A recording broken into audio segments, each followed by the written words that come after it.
Hello, everybody. I'm Danielle Aitken, President of the Australian Hypnotherapists Association, and I'm so excited to be speaking on Connect with David Sheehan today. I'm really looking forward to it.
Conference will be in Geelong.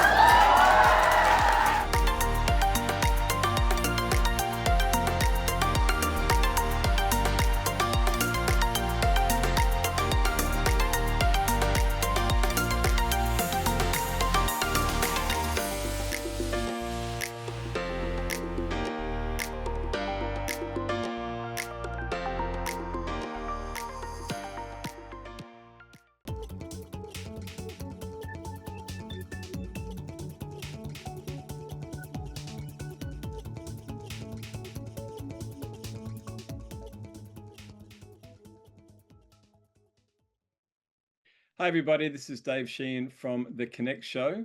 This month I am speaking with Danielle Aitken from the Australian Hypnotherapists Association. Welcome. Thank you very much. Glad to be here. Now, it's kind of great that you're on Connect because just recently we've just released an article that you wrote in our journal, which was titled The Quiet Power of Clinical Hypnotherapy, A Journey into the Mind's Innate Healing Potential. So it's great to have you on board here, and we're hoping that we could maybe unpack a little bit of what was written about in the article itself. So a great place to start, I guess, is what is hypnosis? Okay. Well, hypnosis is a state of mind, and we enter a state of hypnosis intentionally, and sometimes we enter it unintentionally, just on day-to-day life. So it is a natural state. In therapy, we facilitate clients going into that state generally by using a form of relaxation. And really what it is a narrowed focus of attention. So when we're consciously aware, we're aware of everything going on around us, we're aware if someone walks into the room or walks by the window, that sort of thing. When we're in a state of trance, our focus of attention is more pinpoint. So we're less aware of day-to-day things going on around us. It is a state of consciousness. You are not unconscious and you are not asleep. So it is a state of conscious awareness and a very pinpoint focus of awareness generally. So that heightened focus of awareness allows you to be very focus directed toward what it is people are wanting to achieve in therapy. And I love the way I read the article, and you talked about in terms of, clinical hypnotherapy, it's not swinging watches or whispered chants or clucking like a chicken on demand. So, just to unpack that a little bit further, as far as someone who would be getting having a session, what sort of feelings would they feel? I'm assuming part of the whole thing is that it's so great because they're in a very safe space too, dealing with someone who's qualified. Yeah. And so a safe space is really very important, very important. So we very much want to foster that.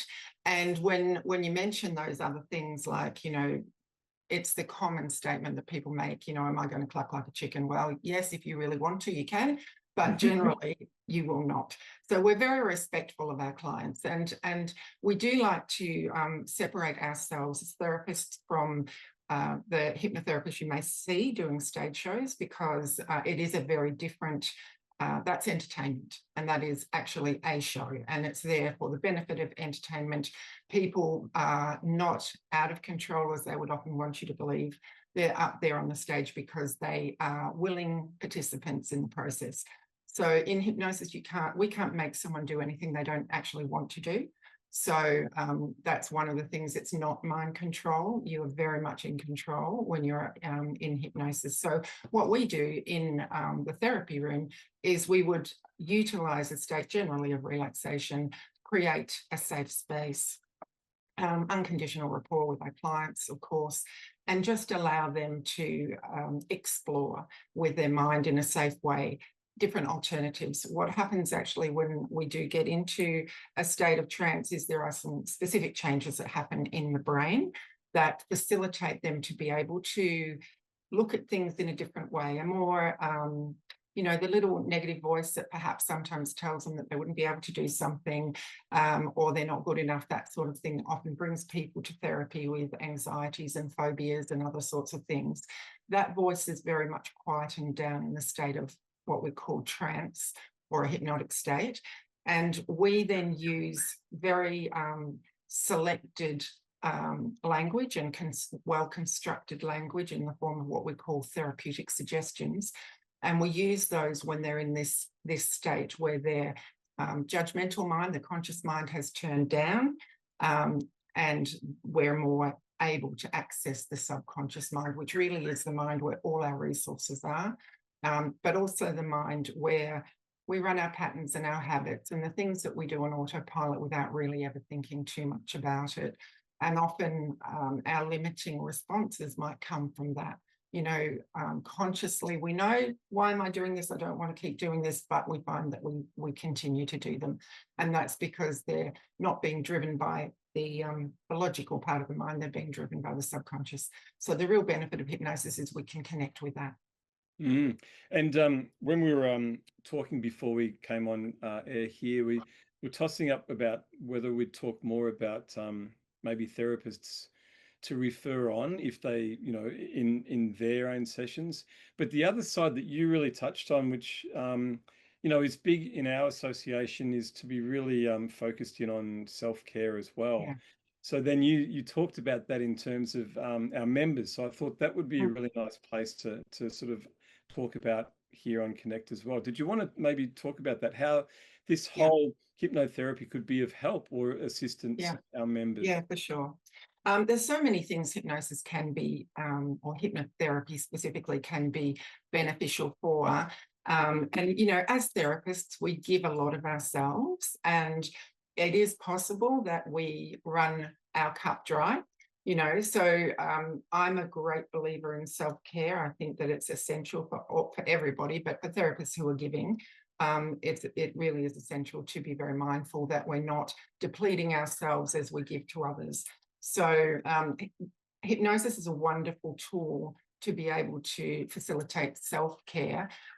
Generally, I would recommend it is taught by a registered hypnotherapist who is skilled and knows how to teach self-hypnosis. But once you know how to do it, it's something that you can do every day. I do it myself every day. I used self-hypnotic techniques to heal my body when I went through a really very debilitating time with my own health. And what is possible with it is you can get into your hypnotic state by using some techniques that can be taught.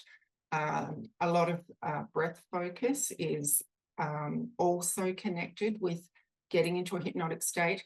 Really what we're doing and what we're achieving is day to day, we're often working in a very, within the bounds of a lot of stressors throughout our day. So ideally, we can use self-hypnosis as a tool to allow ourselves to step out of stress, to, let the build-up of the day's stress dissipate, if you like, instead of it continuing to build and build and build with no outlet. So hypnosis is very much something that we can use to bring ourselves out of stress, but also we can use it to create our, what it is that we want to achieve as individuals. So that's what we do as therapists for our clients, but we will also teach our clients how to use self-hypnosis for those purposes. And once you know how to do it, it's one of those things that you can create yourself, the direction that you choose to go on with it in any given point. And one day it might be wanting to do the best marathon you can do. Another day it might be just, wanting to plan your holiday and imagine yourself there. So there's so many things, but certainly, we use it for reducing stress, anxiety, depression, all sorts of things like that. So there's so many things that your members would be able to utilize.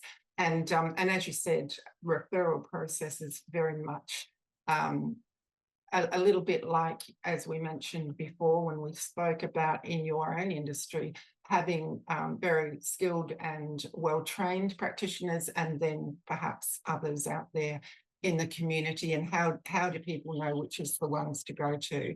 And having first-hand experience. Yeah. If a massage therapist, for instance, has a treatment, then they've got a better understanding because they've been through that process themselves. Yeah, exactly. Exactly. Yeah. And something else you mentioned, Danielle, was that similarly to our association, we live in a sort of an environment of self-regulation, as your association does too. Yeah. And we talked earlier on about how you said there are literally 3-day courses and people can hang their people out, and they're not the type of people that we want our members to go and see should they want to have a session. So your association, which is the Australian Hypnotherapists Association, and we're just popping the website address up there for those at home who are watching Connect and might have a bit of an interest in maybe hearing a little bit more about what the association provides their members, and I guess the minimum standards, which is really important. And I think our association prides ourselves on that side of the meaning of what an association is about. So in a similar way, it seems that AHA are in the same boat. So we'd highly encourage members to go visit the website to get further information. Anything else you want to finish off with, Danielle? I'll just, I guess, to reinforce that, we are a self-regulatory association, and we're the oldest and the largest in Australia. We've been around for 76 years, so we've stayed the test of time, and we do make our members jump through quite a few hoops. But if you do have if your hypnotherapist is one on our register, that they have adequate training, they have all their boxes ticked, police checks, child protection order checks, insurance, they have to do regular ongoing CPD, ongoing education, and also they have regular monthly supervision. So everything expected of a professional working in Australia, our members do. Sure. Danielle, it's been a pleasure talking to you today. I really appreciate you coming on the Connect show, and I'm sure there's been some really great information that you've passed on to our members and everyone else who watches Connect. It's not just our members on Facebook and YouTube. So thank you again. And for everyone at home, thanks for listening on, and we'll see you next time. Thank you so much, Dave. It's been a real pleasure. Thank you. Thanks again.